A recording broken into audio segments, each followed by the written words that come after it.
Good Wednesday morning, Prospect.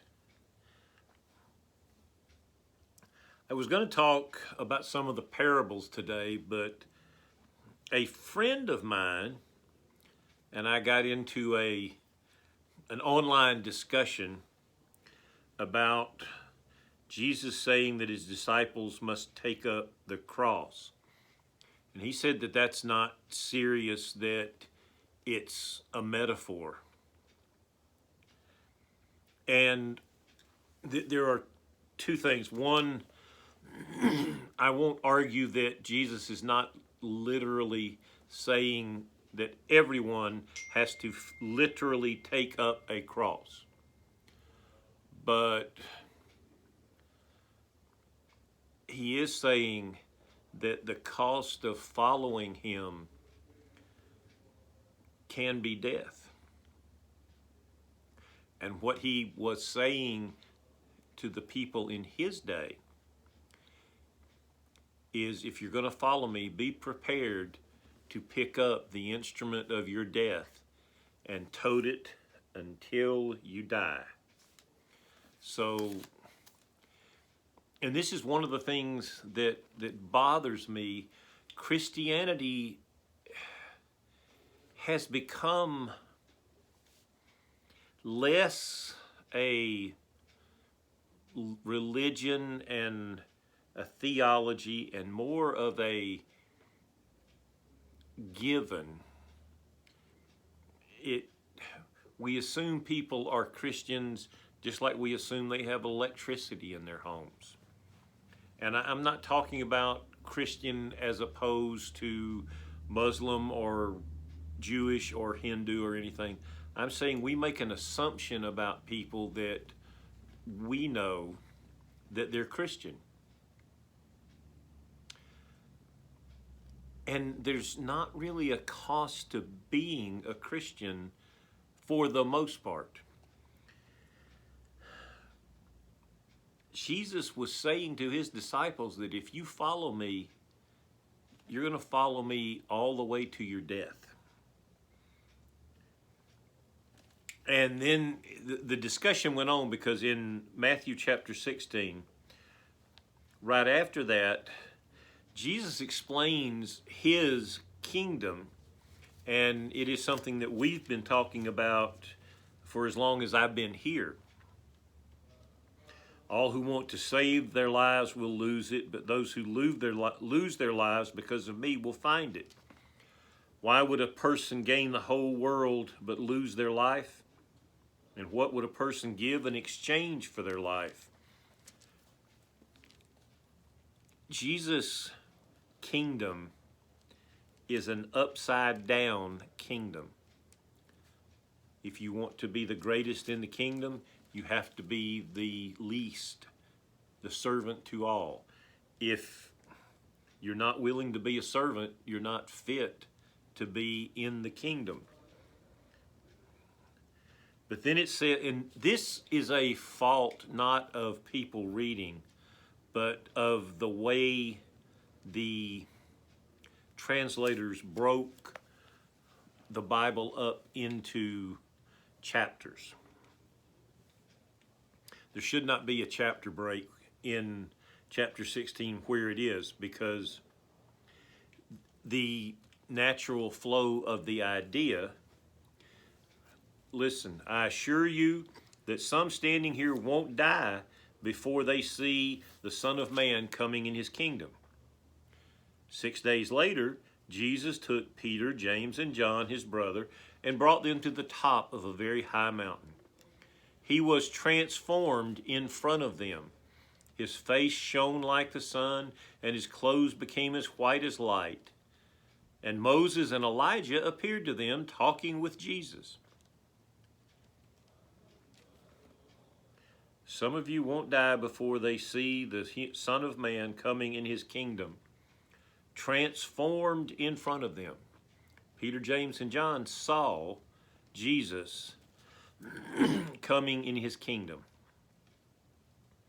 And it was such a miraculous transformation that as they were coming down the mountain, Jesus commanded them, don't tell anybody until the Son of Man is raised from the dead.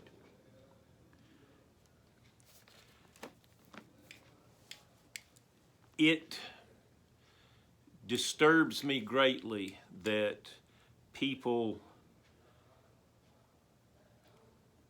don't take Christianity seriously. Men and women have died since the crucifixion of Christ for Christianity. Following Christ will cost you.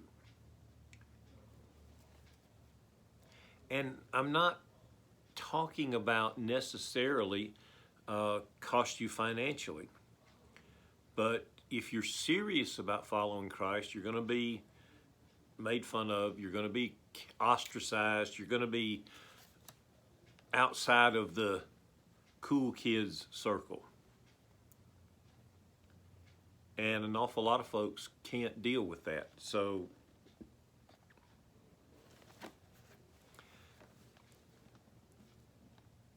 I said it disturbs me that it's too easy to be a Christian. I've been a part of several civic groups, and some of you are going to intentionally take this the wrong way, and I don't intend for it to be the way you're going to take it. But it's easier to get thrown out of Kiwanis than it is church. I understand that we're in a time of COVID, and I'm not talking about this time, but all of us know people who only show up to church at Easter and Christmas.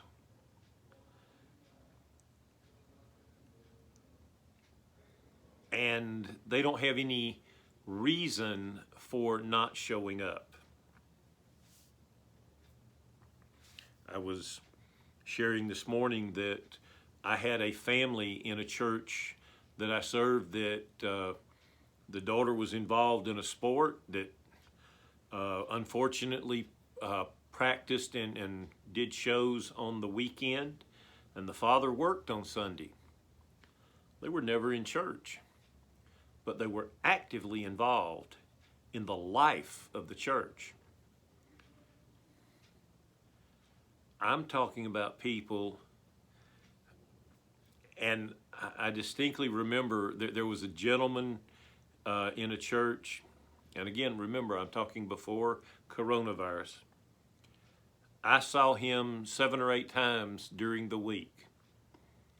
And almost every time I saw him, it was in a social setting. I saw him at Walmart and at Ingles and at Publix and at the dollar store. I saw him at the movies. And every time we had a conversation, he said, I have an anxiety, and being in crowds makes me uncomfortable. But it only made him uncomfortable on Sunday morning.